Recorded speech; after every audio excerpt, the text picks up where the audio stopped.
Yeah, we now move on to the concluding section of the program, which is the presentation of awards for lifetime achievement in China-U.S. relations. And I'd like to invite Ambassador Stape Roy to come to the podium, if you don't mind.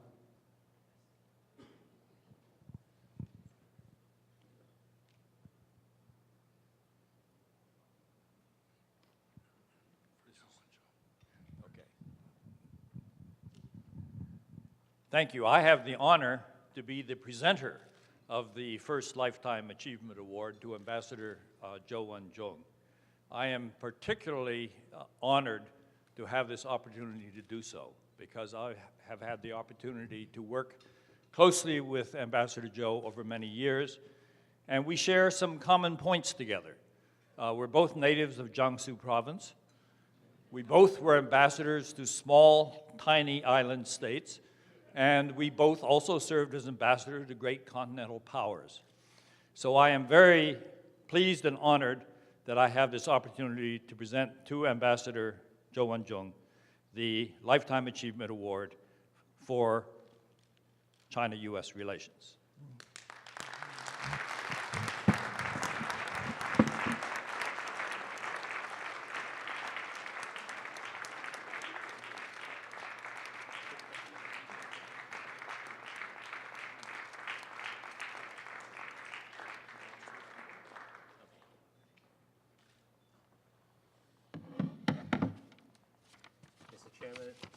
Friends, it gives me great pleasure to be back to Washington, D.C. and to be among so many old friends. I want to thank the Foundation for honoring me with this award. I take it not only as an honor, but also as a commitment on my part to working for still better U.S.-China relations. I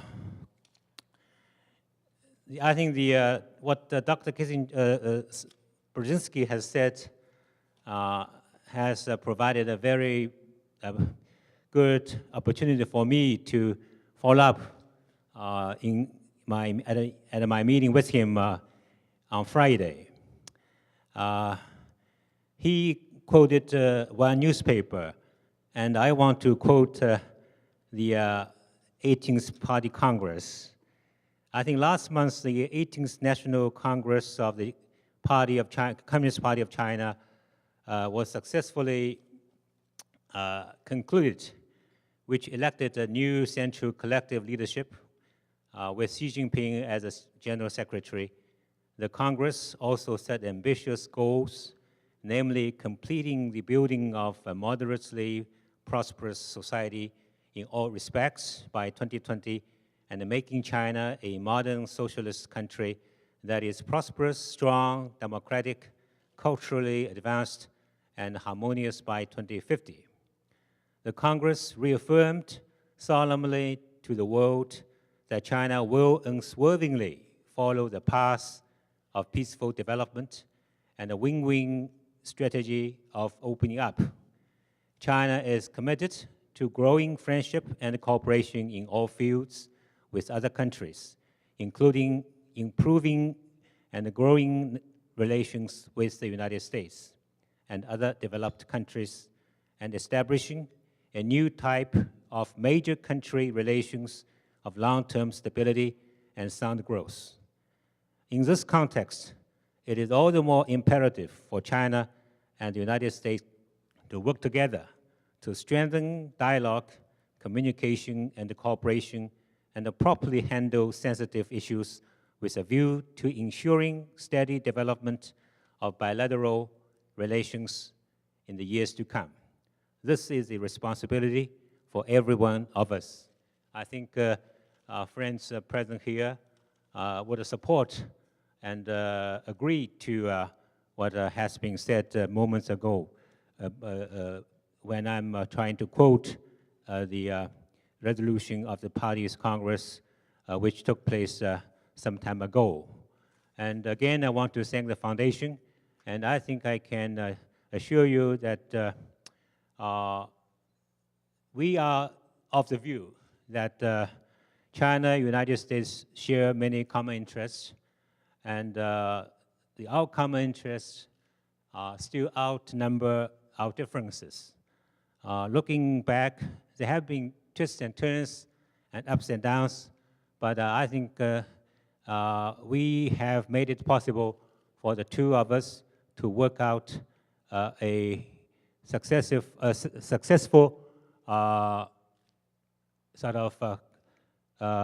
successful common project, common endeavor to make it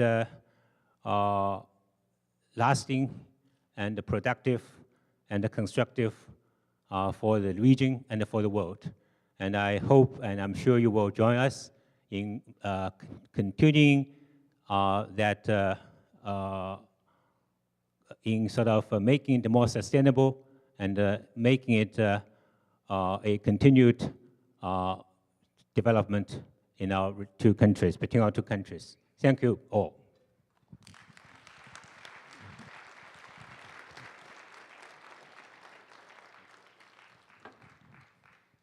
It's a pleasure to see one great diplomat honor another. I would now like to invite Dr. Wang Ji, the co-chair of the U.S.-China Policy Foundation and the host tonight, to come to the podium for another presentation.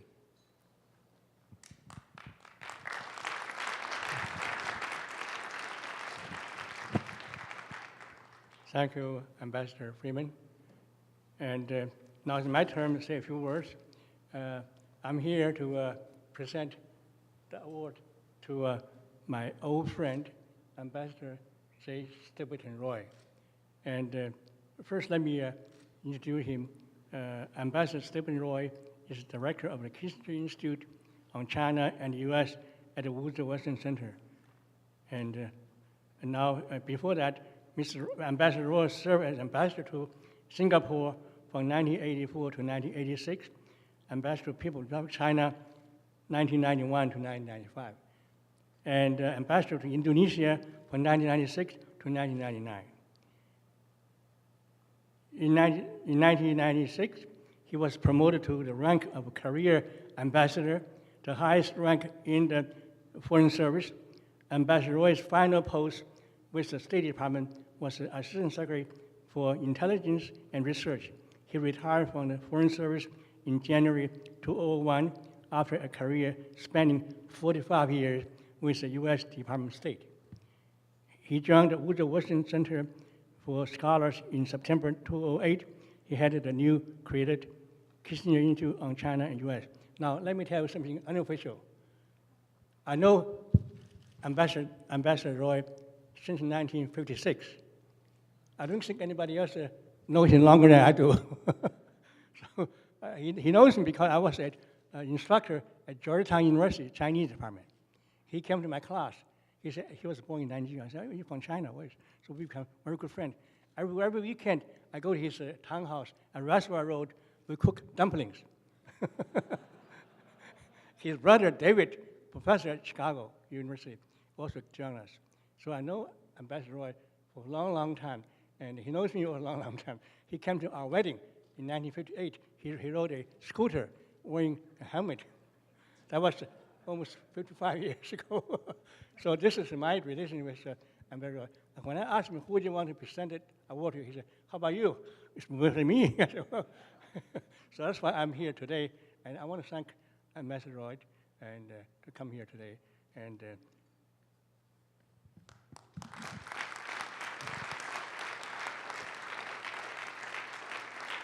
Thank you very much. thank you. Okay.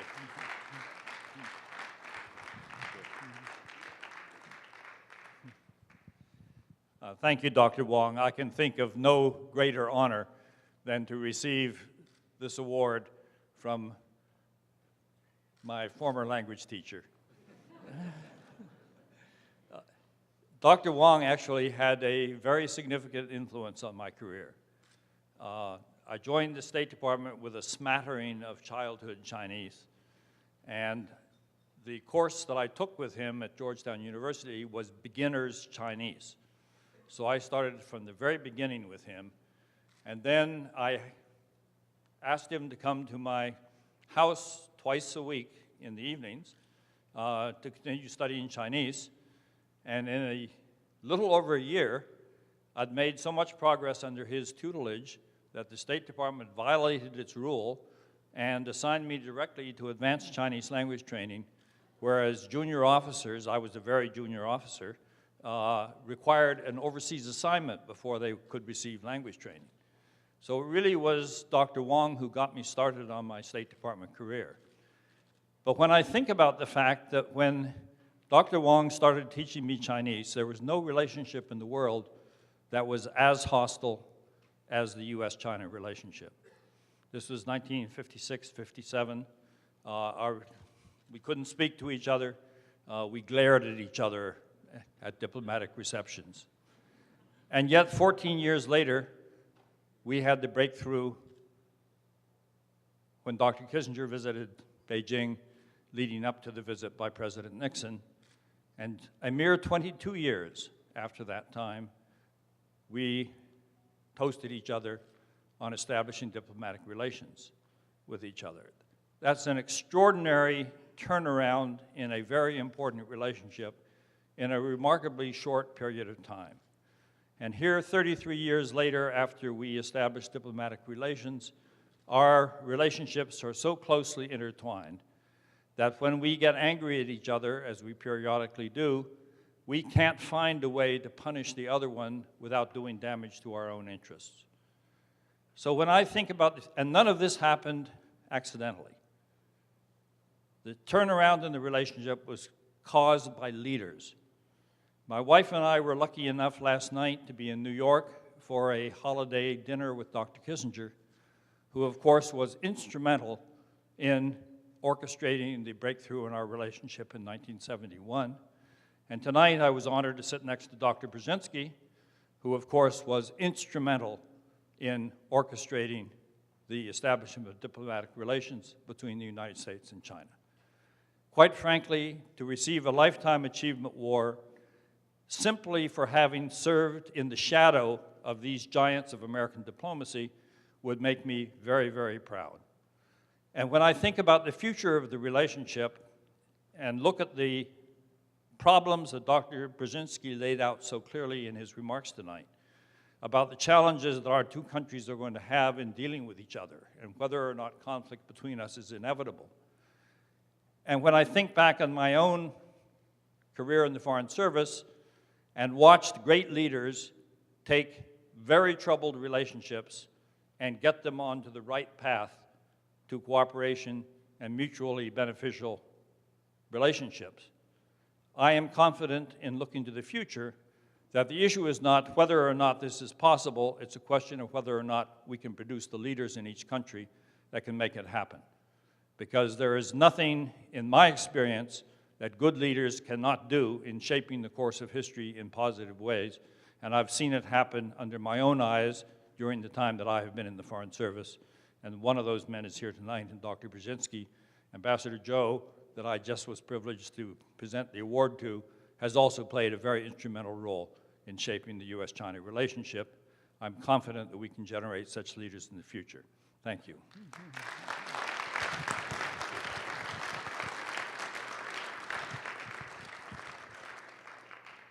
Thank you very much. Last but far from least, it's my honor and privilege to present a Lifetime Achievement Award for U.S.-China relations to Larry Lee, who is Executive Editor-in-Chief of the U.S. edition of China Daily, in addition to being the Chief Editor of the International News Department and a Senior Editor at China Daily itself.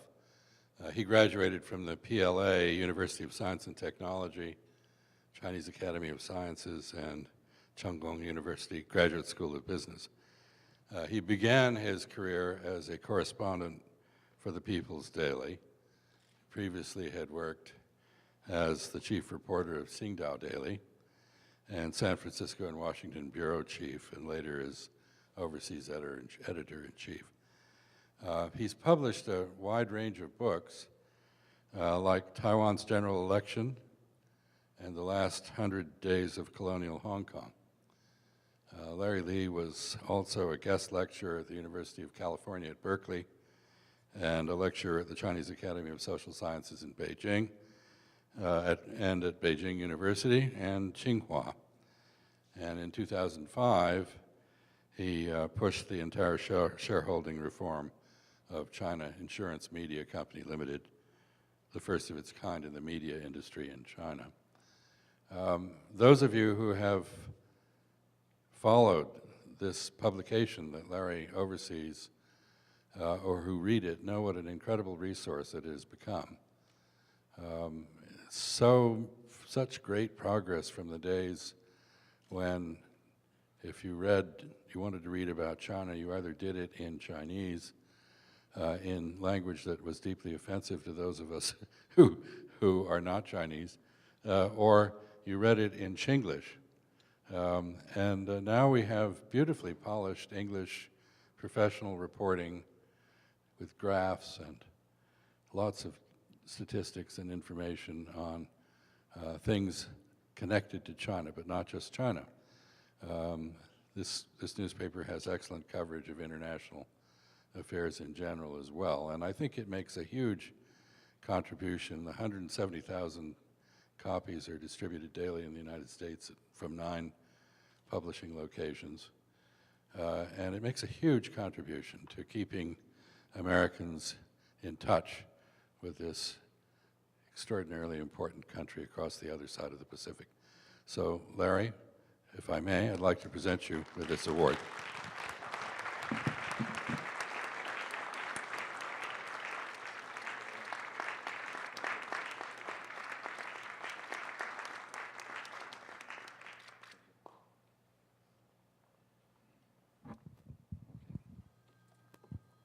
Thank you very much, Ambassador Freeman. For those of you who have not had a chance to read China Daily and have a copy of China Daily, and when you go back home, when the event is over tonight, you can pick a copy in the doorstep.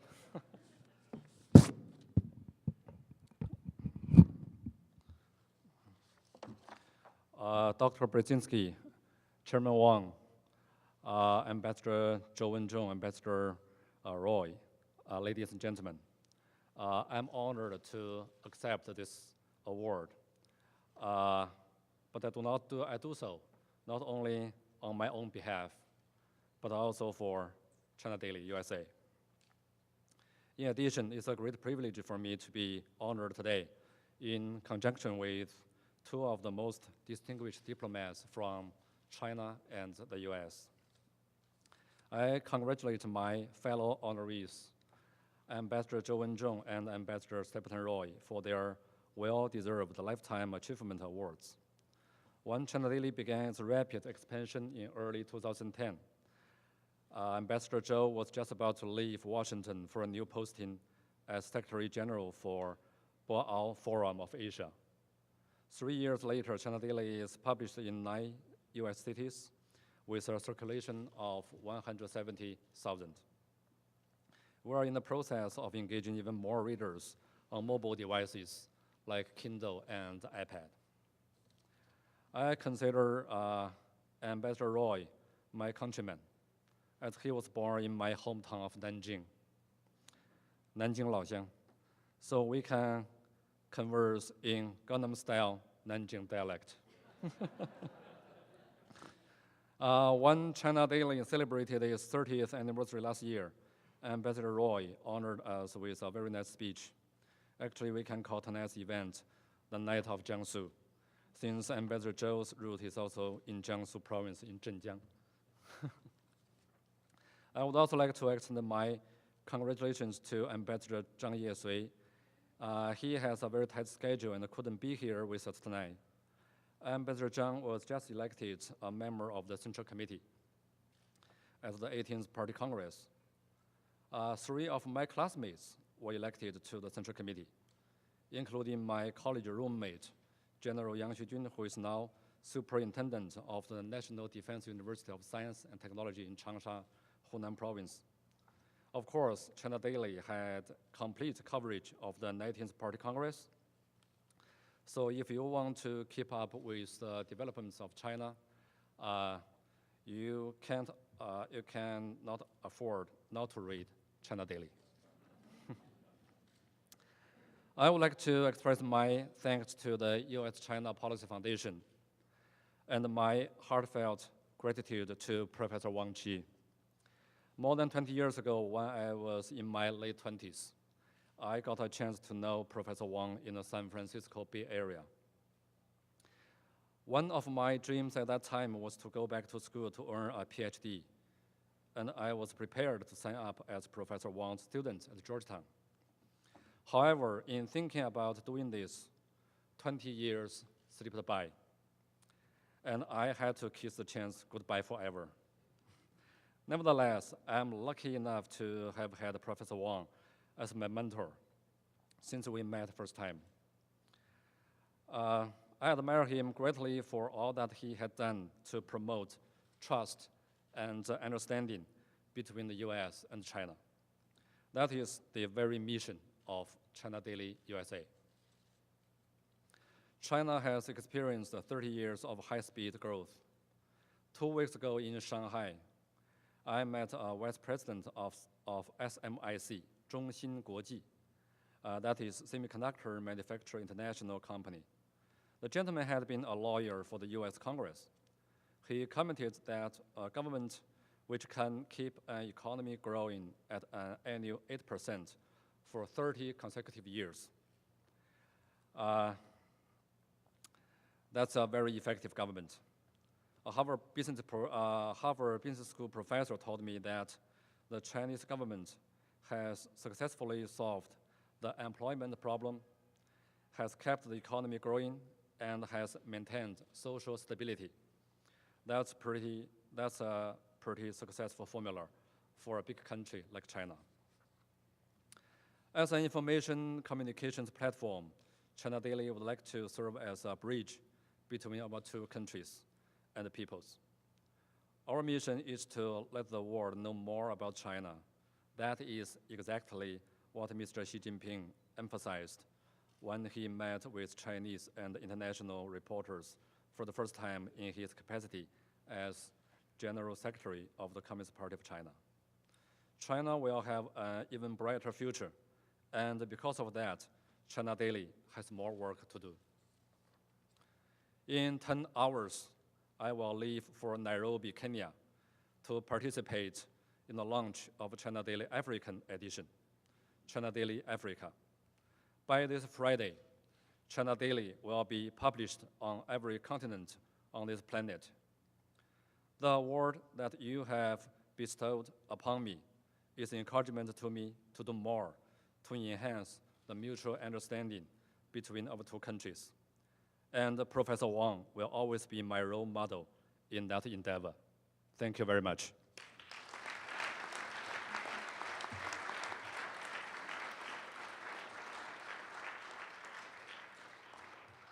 Thank you very much. The evening is about to close, and I would like to invite Dr. Wang Qi to come up and make a few closing remarks. It's become obvious that just as he has been my mentor for 40 years, he's been everyone else's mentor. So I don't feel it's an exclusive relationship. But Dr. Wang, please.